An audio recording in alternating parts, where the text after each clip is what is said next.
Hi, welcome to a Flarecourt Media Technology Tips thing.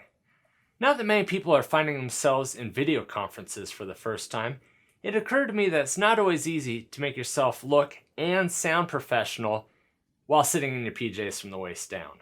It's actually what I'm doing right now.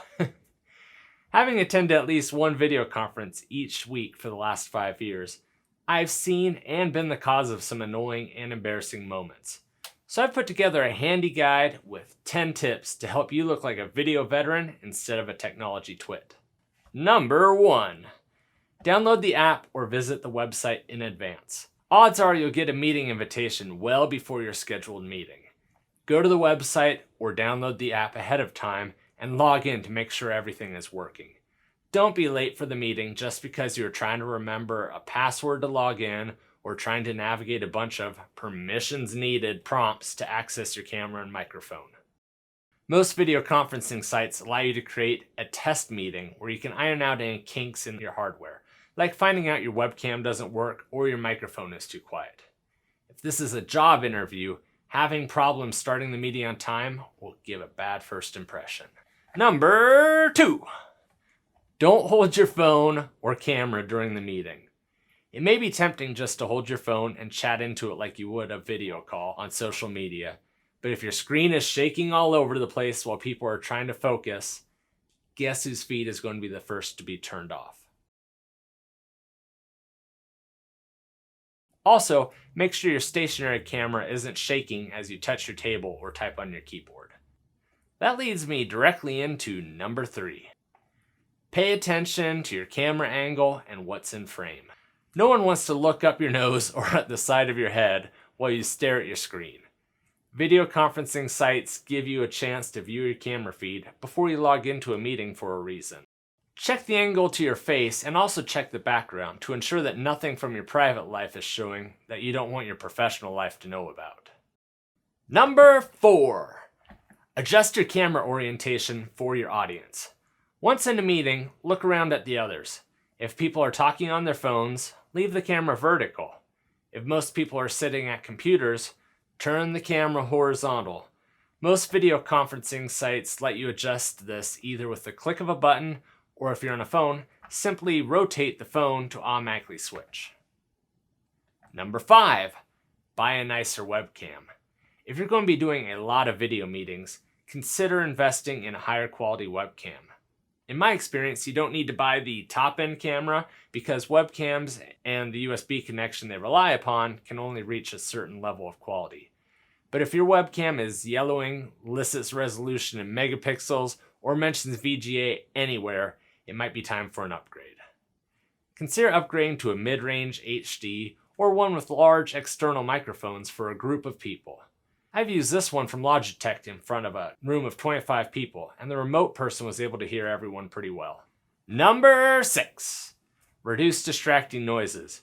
Before starting your meeting, pause and listen for TVs, loud fans, typing noises, instant messaging notifications, or other distracting sounds like this.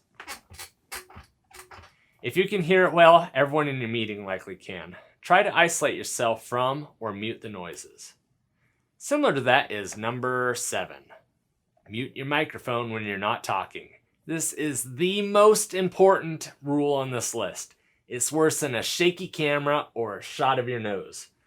There are few things more distracting than listening to someone type, click their mouse, breathe, drive, sit in a crowd, or talk to someone next to them while someone else is speaking. You'll quickly find that when you go to finally speak, no one will hear you because they've all muted your audio. Muting your mic also ensures that the person's voice that you're listening to doesn't get echoed back into your microphone from the speakers, which is equally distracting. If you're using a hardware mute button, verify that the video conferencing app shows you as muted. I can't tell you the number of times I've conferenced with someone who thought they had muted their Apple AirPods, but in reality were loud and clear in what they're doing other than paying attention to the meeting. Number 8. Avoid calling in. Most video conferencing sites give 2 options for people to attend. The first is by using the website or app. The second is by calling a phone number and listening in. In nearly every scenario, avoid option 2. Unless you have a conference phone system set up, the audio quality will nearly always be worse for both parties if someone is using a phone. Telephone quality is sampled at 8 kilobits per second, whereas most video chatting audio is sent at least 44 kilobits per second. Also, telephones seem to have a hard time getting a clean connection with a video conference for some reason. In my experience, at least 25% of the time, when someone has called in, we've either had to call them directly from a phone ourselves or have them call back to be able to understand each other. Numbers 9 and 10 can go together, but we'll look at them individually first. Number 9, use dedicated headphones. Using dedicated headphones instead of your computer or phone speakers improves several things. First, it isolates the sound coming out of the speakers from your microphone, which helps eliminate echoing and reverb. Second, if you're around others, it keeps your meeting private. Not only should most business meetings generally be only heard by those people invited to the meeting, most people don't want to listen to your video chat anyway. Speakers are for when you're alone. Use headphones the rest of the time. Third, it will help you focus on the meeting and avoid being distracted. And finally, number 10, use a dedicated microphone. Anytime you can bring the microphone closer to your mouth, you're likely going to be picked up better. A dedicated mic will also help eliminate picking up ambient background noises. The microphone on your laptop or other devices sometimes don't even point in the direction you are, and they're the size of a pinhole. If you find yourself doing a lot of video calls, consider buying an inexpensive headset. This one here cost me $25. The other people in your meeting will appreciate the clarity in your voice, and you'll be able to hear them better too. Or in a pinch, you could grab a pair of headphones that came with your phone. Most have a microphone built in and do a reasonable job. Just make sure you don't align the microphone directly in front of your mouth to avoid puffing air into it. Also, take a moment to ensure your microphone levels are correct using the tools in Windows or Mac OS to calibrate your mic. One thing to note is, if you're using Bluetooth headphones, be careful. The microphone on some of those are best left for answering random calls while you're out exercising and not for important video meetings. These tips all lead to the same idea.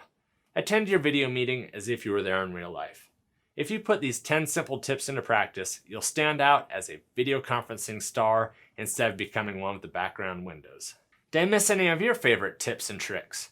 If so, let me know in the comments down below. If you appreciated the information in this video, please consider giving it a thumbs up. It helps other people find the video when they're looking for this type of thing.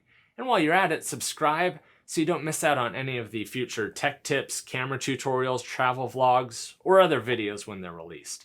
And consider sharing it on social media. But until next time, I'm doing what I love, keep doing what you love. Thanks for watching.